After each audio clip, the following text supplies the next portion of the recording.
Kembali lagi di channel Petualangan Catur Blitz, channel yang membahas catur kurang dari 10 menit.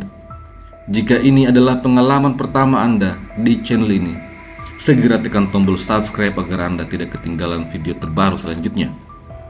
Hari ini kita akan membahas game dari Olimpiade Catur 2024 yang diselenggarakan di Hungaria. Kali ini kita akan mereview game dari pecatur Indonesia. Di babak kedua, Indonesia kalah 3-1 dari Slovakia, dan di babak ketiga, Indonesia bertemu dengan negara Afrika, Namibia. Kita akan melihat game dari pecatur Indonesia FIDE Master Andrian Susilodinata yang memiliki elo 2393 melawan pecatur Namibia yang punya elo 2011, yaitu Heskiel Ndahwango. Andrian memulai dengan D4 dan dibalas dengan kuda F6, mengontrol petak senter dengan perwira. Setelah itu, Andrian di posisi ini tidak mendorong C4. Dia memilih pengimbangan kuda C3. Permainan ini menuju Indian game. Setelah itu, D5 dan kemudian gajah dikembangkan ke petak F4. Secara sepintas mirip dengan pengimbangan awal pada London System. Pecatur Afrika kemudian membalas dengan C6, lalu E3, bersiap untuk mengeluarkan gajah petak terang. Setelah itu, E6. Dengan langkah ini, hitam bersiap untuk mengimbangkan gajah petak gelap. Akan tetapi, hal ini membuat gajah petak terang menjadi memiliki opsi yang sedikit untuk pengimbangan. Kemudian Andrian memilih untuk mengimbangkan kuda F3. Dibalas dengan gajah D6. Hitam langsung mengadu gajah. Andrian tidak menukar gajah pada saat ini. Dia lebih memilih untuk memainkan kuda E5. Setelah itu, hitam langsung rokade untuk mengamankan raja. Gajah D3 kemudian dikembangkan, langsung menekan sayap raja hitam. Dibalas dengan C5, tantangan pada pion. Tentu saja pion makan pion, karena jika tidak pion akan mengusir gajah. Hitam membalas dengan gajah makan pion. Setelah itu Andrian langsung rokade mengamankan rajanya.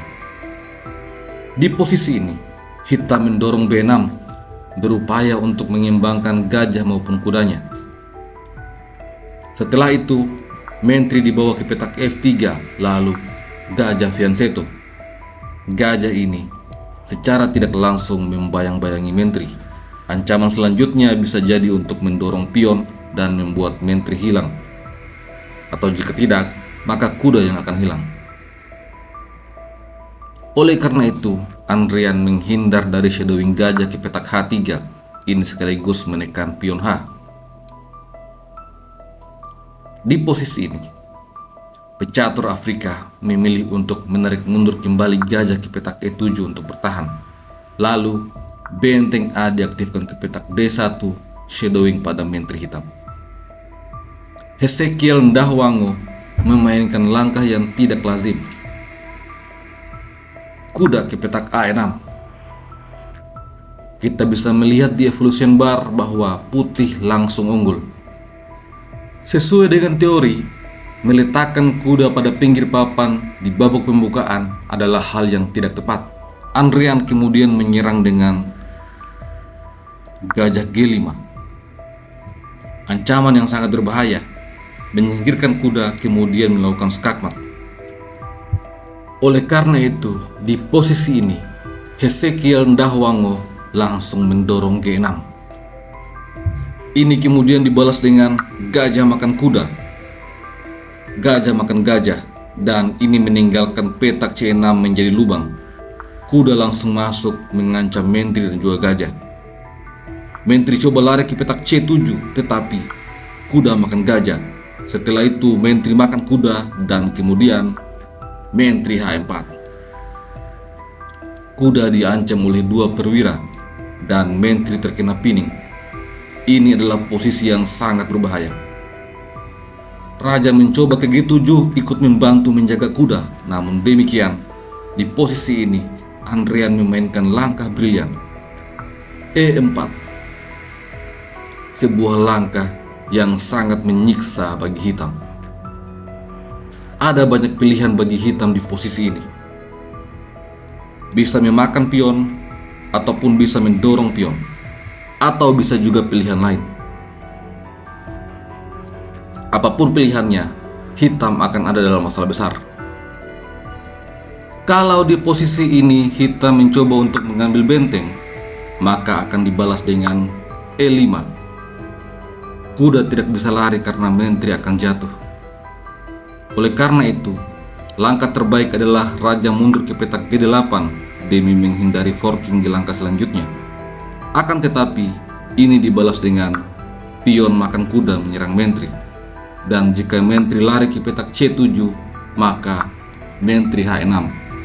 Ancaman skakmat tidak akan bisa untuk dihentikan. Kalau di posisi ini pion makan pion, maka kuda makan pion. Kuda hitam terancam 3 kali. Langkah terbaik adalah kuda makan kuda, akan tetapi gajah makan menteri menyerang benteng. Setelah benteng F ke petak E8 menyerang gajah, maka menteri makan kuda, benteng makan gajah dibalas dengan menteri makan benteng. Putih unggul kualitas yang begitu besar.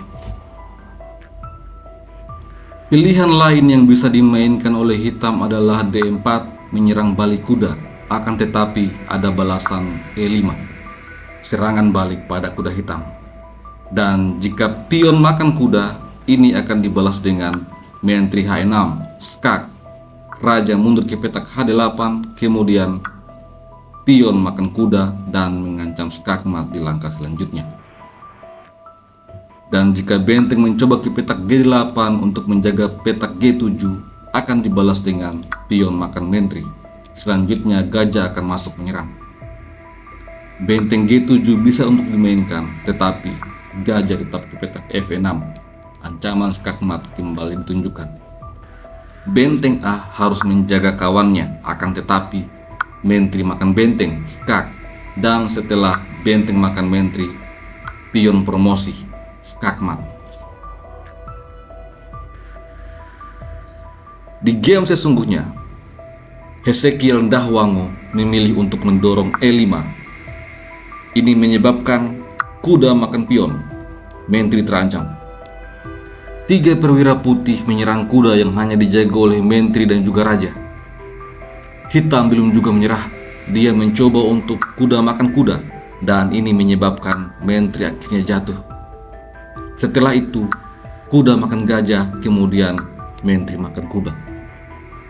Selanjutnya, hitam menyerang menteri, dan menteri tentu saja lari ke petak A3 langsung menyerang gajah. Gajah makan benteng, raja makan gajah. Setelah itu, di posisi ini, hitam langsung menyerah. Dia kalah begitu jauh. Di game ini, akurasi dari Andrian Susilo Dinata mencapai 97,7%. Semoga pecatur Indonesia bisa meneruskan hasil positif ini di babak selanjutnya. Sampai jumpa lagi pada video selanjutnya. Salam Gens Unasumus.